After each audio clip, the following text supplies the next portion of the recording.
Hello and welcome back to my channel and welcome to this week's Tuesday review video. This week we're going to be talking about the Urban Decay Primer Potion, the original one. This is one of those cult classic products that I feel like everyone has heard of or at least seen once, and I wanted to know if it worked. It's also kind of expensive, like more expensive than I thought it would be, so I really wanted to know if it would work. It comes in what looks like a squeezy tube, but it's actually a little doe foot applicator packaging, I guess you could say. This cost me $32 Canadian for 10 milliliters or 0.33 fluid ounces of product. I must admit though, I like the jewelness at the top. It's not just a lid, it's like fancy. Taking a quick look at it at the Sephora website, this is the Urban Decay Eyeshadow Primer Potion in original. Like I said, it retails for $32 Canadian, but there is a mini size. What it is, an award-winning nude eyeshadow primer that ensures vibrant, crease-free wear for up to 24 hours. Ingredient callouts: free of parabens. This product is also vegan and cruelty-free. What else you need to know? This eye primer keeps eyeshadow crease-free, color vibrant, and application smooth. Formulated with polymer technology, this vegan beauty essential serves as the perfect foundation for your eyeshadow and eyeliner, filling in the look of any surface imperfections and prepping lids for all-day wear. Now, if you go back up to the photos, it kind of gives you a shade guide because there are 4 different finishes of this primer. So I have the original, which is a transparent. It says it dries invisibly to make color really pop. Holy Grail product mix in for cream shadows and liners. There's also Eden, which is an opaque matte, Anti-Aging, which is also transparent, and then one called Sin, which is an opaque shimmer. So something that I think is really cool about this product is that even though it has a doe foot applicator, it doesn't really work the way a regular concealer does because you get significantly less product out per use, which means this is probably going to last you a lot longer because you're not accidentally overusing it. So as far as an eyeshadow base goes, when I take it out, I just put it on my eyelids. I blend it in usually with either my sponge or my finger. I don't even find that I have to set it with powder. I just can put eyeshadows on right away and just immediately blend things out. It does help eyeshadows stick. It does help make them vibrant. It does help make them wear longer and blend out better. Something that I do miss with it though is that because it's transparent, it doesn't have any sort of color to it. Fundamentally, that's what transparent means. So it doesn't color my eyelids at all, so you can really see my skin through it, and because I'm going to be putting on foundation, it looks weird with my skin on my eyelids showing, whereas the skin on the rest of my face is like perfect. You know what I mean? So that's like one of the only bummers of a transparent eyeshadow base, I think, if you're putting it all over. Because typically I don't just wear eyeshadow on my lid, right? I wear it all the way up to my eyebrows pretty much. So the fact that you can see my skin through, like, between my eyebrows and my crease. If I was just doing a crease color with this, it might be great for that, but I do prefer an eyeshadow base that has some color to it, but it does function perfectly as an eyeshadow base. It's great. However, I did not actually buy this to use it as an eyeshadow base, so this is kind of where this video is going off the rails, because I bought this for a totally different purpose. As an eyeshadow base, though, it gets a 10 out of 10, would recommend, but I don't think you need it as an eyeshadow base because it's so expensive. To me, it doesn't really necessarily work any better than a regular concealer does.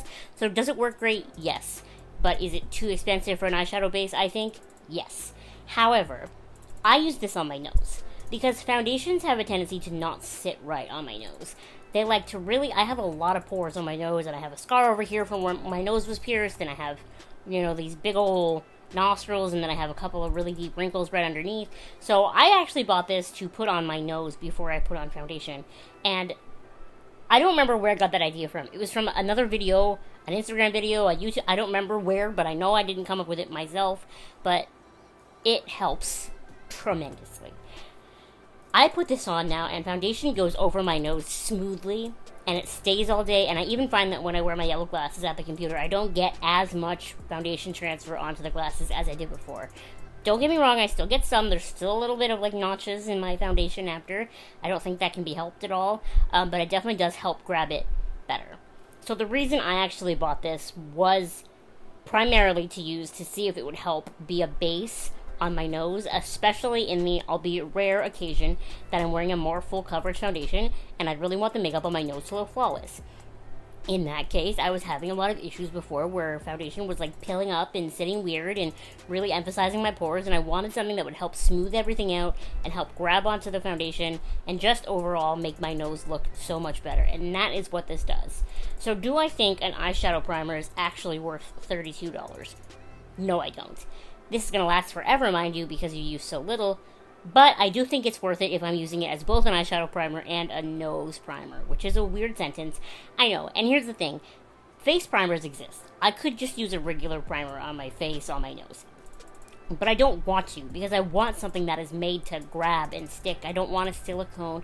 I don't want, and a lot of those primers actually break me out, and this hasn't broken me out yet, so that's a positive right there. But I didn't want a primer that's supposed to make my skin look good.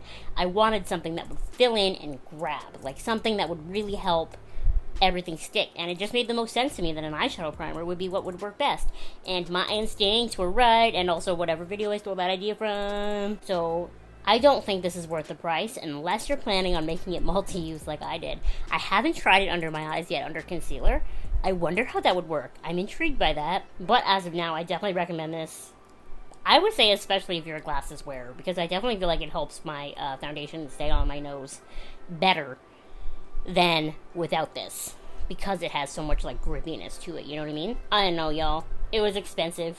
Yes. I don't know, it's like I black out when I do Sephora orders. Like, if I log into Sephora knowing I'm going to do an order, that's it. Like, I black out and I just buy things that normal Abby would think are too expensive to buy, but I usually end up happy I did it. So I'm glad I bought this for my nose. Not so much for my eyes. That's the moral of the story. If you're going to use this in multiple zones, buy it. If you're only going to use it for your eyes, I just don't think it's worth the price. I don't see a magical difference between this and concealer. Unless you're someone...